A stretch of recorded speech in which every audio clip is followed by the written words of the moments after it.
What's going on, guys? Welcome back to the channel and welcome back to another video. We're actually getting to the part 2 of creating a flush mount rear axle setup on our JK. So in the previous video, we raised our rear shocks completely flush with the axle tubes.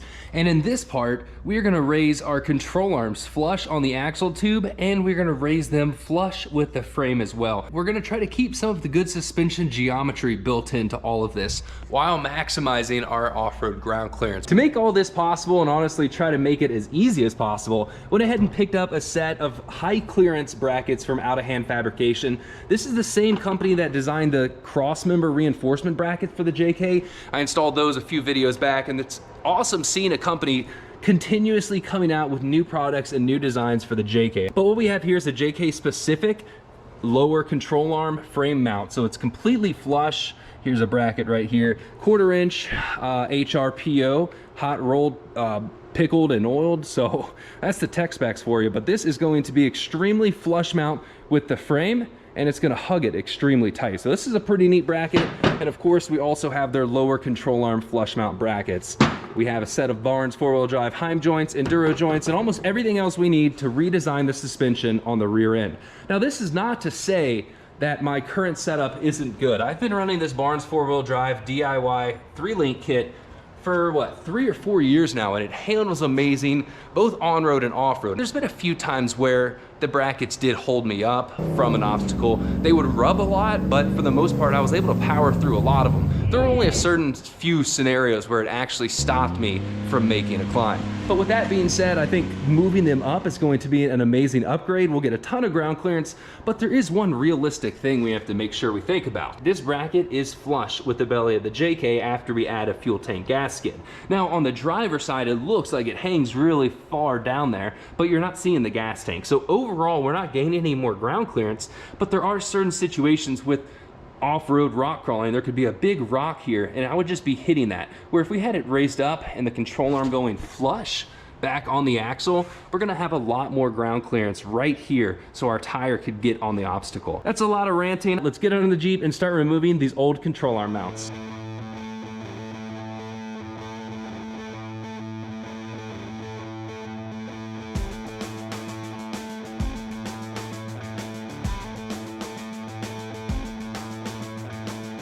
I'm starting off on the driver's side just because this is gonna be the most accessible side to really get under there and mock up and find out where we wanna put these control arms. Now, I do like going ahead and breaking the jam nuts free on the control arm under there. That way it's a lot easier under the Jeep than over there on the vise on the bench. So we are gonna plan, or at least try to reuse these. Time to go ahead and start cutting off our lower control arm mount. If we had a factory set up, it'd just be that little thin cheesy bracket down there, super simple to cut off. I'm gonna have to spend some time on this mount with the plasma cutter and grinding wheels because Barnes really made sure this thing was beefy and had a ton of weld spot to the frame. So this is gonna take a while.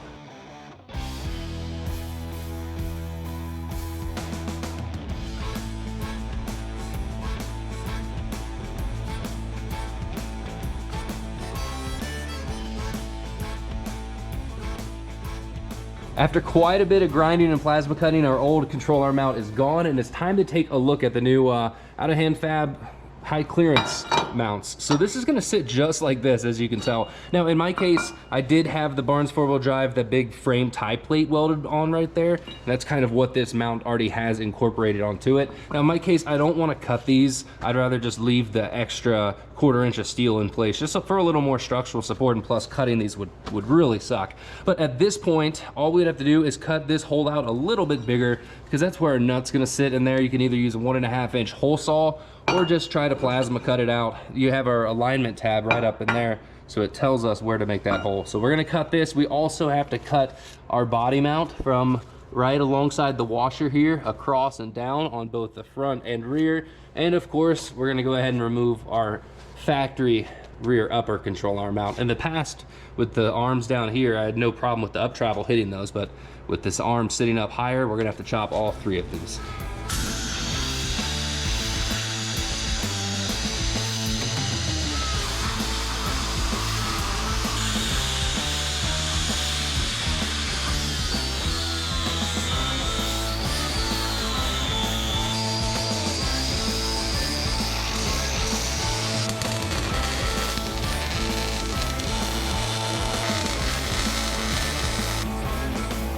Now that we have the Outta Hand Fab bracket tack welded in place, it's not going anywhere, at least for mock-up. It's time to go ahead and cut the axle bracket off and find out where we're gonna position our new flush mount axle bracket. But I've seen quite a few people kind of stop at this step. They'll put in a nice frame mount flush control arm bracket and just angle it down to the factory location on the axle. I'm not a big fan of that. Sure, we do gain a little bit of clearance up here, but now our control arm angle is even steeper and we still have the bad ground clearance down there. So I think by raising this up flush and raising this side up flush as well, it's still gonna give us a pretty good angle, which shouldn't affect our suspension geometry too much. Now, I did kind of want to dive into that, talk about anti-squat, all the suspension geometry and how to actually calculate these things, how to use an Excel calculator for it, but I don't know if we'll have time for it, and it's almost one of those things where it needs to be a complete video within itself. So at this point, I'm already dirty. We're gonna go ahead, grab the plasma cutter and remove that lower control arm bracket.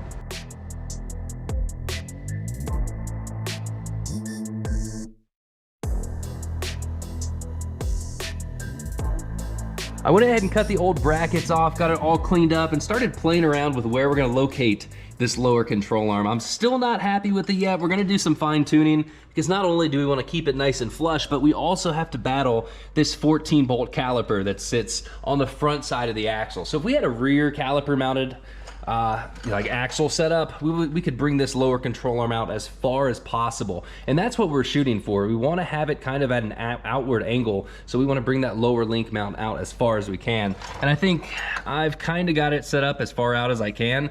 Cassie hopped in the Jeep and this does look like it's gonna clear, but we also can just do a slight cutout on the bottom to make sure we have plenty of room in the future, especially with new pads and everything. But we have our control arm, our old one, it's not cut or anything yet, but mocked up just to kind of see how that's gonna look, and that's nice. It's gonna be super high, tight, out of the way. We're not gonna hit it, maybe a little bit here, but the tire is gonna have so much more, kind of like a rear approach angle onto the rocks. It's gonna be nice. Now, before we go any further with this, here is a great visual example of what we're trying to accomplish. Here's one of the old lower control arm mounts that kind of sat just like that. Now, I might not exactly set it completely flush like that, but you can see how high we are moving it on our axle. And then for the frame side, I have it mocked up very similar. The old Barnes lower control arm bracket welded onto the frame right here, and our new Outta Hand Fab bracket is gonna weld right here. So that is quite a difference. But with that being said, it's time to get back at it and finish up this driver's side.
We now have our new link built to the correct length. Everything's welded together and we are done with the driver's side. So I've went ahead and welded the control arm fully. That is done. The brackets on the frame and axle are still tack welded in place. I did do some fairly heavy tacks, but I want to finish both sides and then cycle the suspension and really check for clearance and make sure we don't need to move them, you know, in or out or up and down just a little bit before we fully burn these things in. So this should be good to drive out of the garage and turn the Jeep around so we can start focusing on the passenger side. Now it's gonna be the exact same as the driver's side, but we do have to keep in mind that the fuel tank is over there, so we really have to be careful on how much sparks we're throwing and where we're throwing them. But so far, I will say these brackets, super simple to install. If you've ever done long arms or built links before, it's no different than any other setup.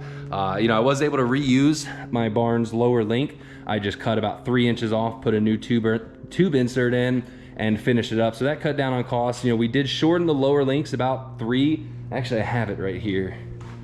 This is how much we had to shorten the lower links by, which is not much at all. But I'm rambling. We still have a lot more to do before we call this job finished. So let's knock out that passenger side real quick, and then we'll get to start flex testing this and making sure everything is happy. I'm excited to see how it handles on the road and out on the trails. So let's get to it.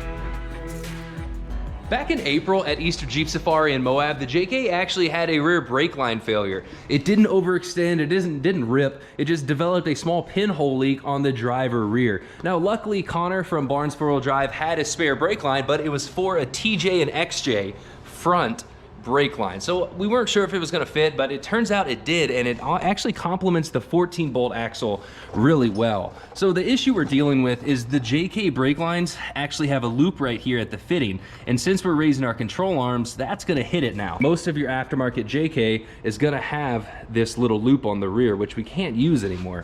So swapping over to an XJ or TJ front brake line, we actually get a straight fitting, which is going to allow us to mount this right here and be out of the way of our control arm. But went ahead and picked up a set of Clayton Off-Road brake lines, TJ for the rear and JK from the front. It's time to go ahead and change them all out. I'm gonna go with this style opposed to the stainless. And since one already developed a pinhole leak, I'm not sure the condition of the other three, might as well change them out. So let's go ahead and get this swapped out and then continue building our links, because we have the Outta Hand Fab brackets tack welded in both on the frame and the axle, which means it's time to build the link and get this job put back together. Put the Jeep back together, the whole job. You guys know what I'm saying.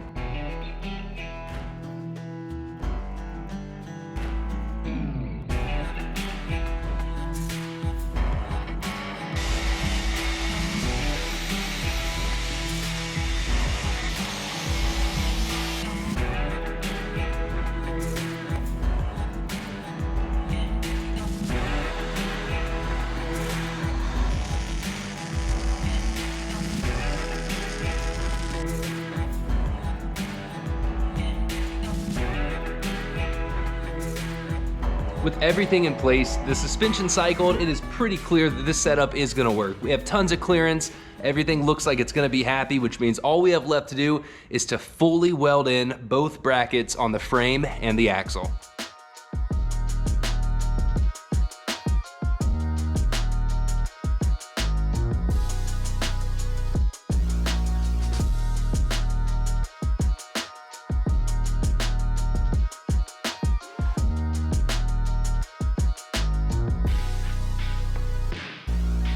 I know at this point you guys are tired of watching me welding, grinding, and all of that. Luckily, we are done. So the control arms are finished, the Outta Hand Fab brackets are installed, and we now have a nice flush mount rear axle set up on the JK. On a 3-link, your lower control arms are gonna position the axle. So forward and aft, you gotta make sure that we kind of center the axle and make sure it's square. So that's the next step. The upper, all that does is control our pinion angle. So what we're gonna do next is dive into our lower control arms and make sure the axle is centered up perfectly. We could take it to an alignment shop, or we can do it here at home. So what I've done is set up a laser over there. And I started off with the laser over here on the passenger side, made sure it was kind of square pointing over to that side using the body mounts as a reference. I marked the skid plate down here on where that first line was. Then I went over to the driver's side and did the same thing, put the laser on the body mount bolt, perfectly centered, and aligned it to that other mark that we made. Now, the reason is because the laser won't shine up onto the other body mount, but we are perfectly aligned with the laser, which means all we have to do now is measure from the axle tube level over to this line and adjust our lower control arms to where both sides of the axle have the exact same reading. Now we also can measure from a reference on the frame opposed to a body mount bolt, but it seemed to line up exactly in a good spot to measure from. And then once we have our control arms adjusted, we can grab our crow's foot, a long breaker bar, and torque these jam nuts down.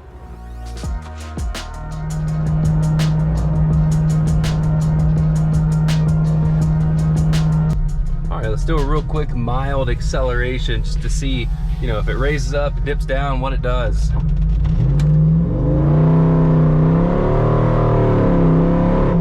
All right, so we definitely have a little bit more squat now, which is, it feels amazing. That was a nice soft takeoff. The back passenger corner is what kind of squatted down the most. The driver tire area lifted up a little bit. That was a very nice feeling acceleration. Before, the suspension would lift up and the tires would chirp and kind of hop, and you would feel that in the whole Jeep. Whereas that, the suspension was able to compress and absorb a lot more of that road impact instead of popping it up to the body. That was smooth. We'll do another one up here, maybe a little more throttle. But I will say so far that this is very street friendly. The rear end does seem a little happier, like over bumps. It definitely changed it up without messing with the springs or shocks. It would be nice to get an actual alignment so this thing can be driving as straight as an arrow, but so far I'm very happy with how this is riding.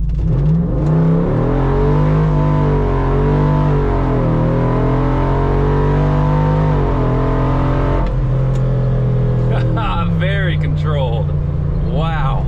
Overall, I'm really satisfied how this all turned out. Now, I will say that Outta Hand Fab, they are coming out with a kit for this. So it would come with the frame side bracket and a like a JK specific axle bracket setup. That way you don't have to measure everything, you just weld it in place. So that's pretty cool. Hopefully that comes out soon, but overall we gained a ton of clearance right here on the control arm, and of course making the flush rear axle bracket setup, that's priceless. It's going to help us a lot off-road, especially in those really big rocks where the control arms and shocks would drag all over them. So I am excited to see how this thing does off-road. So we do need to take it out on the trails. So far the on-road performance has been pretty good with it, and I'm excited to see the off-road performance. So before we kind of judge this, we do need to take this off-road, see how it does on the trail, see how the suspension geometry is going to handle off-road in certain like off-camber situations. And I do need to talk and probably do a follow-up video, because I know I've mentioned anti-squat, suspension geometry, and I'm not a pro at it, but I think we should do a video explaining how to use a 4-link calculator,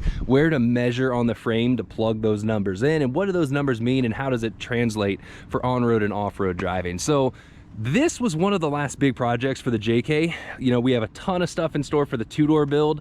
If you missed the video with the remote start, that's where we kind of talked about the new build here. But we have a lot of projects ready for this, because the JK, I am just ready to go wheel it and have fun with it and just use it instead of, you know, still tinkering with it. So this year is going to be a lot more wheeling. Same with Cassie's Jeep. We have a few things to wrap up on it, but overall, these two are going to be hitting the trails more this year, and I'm super excited about that. But we have a lot in store for this, so videos and installs will not stop. We got a lot of stuff for that.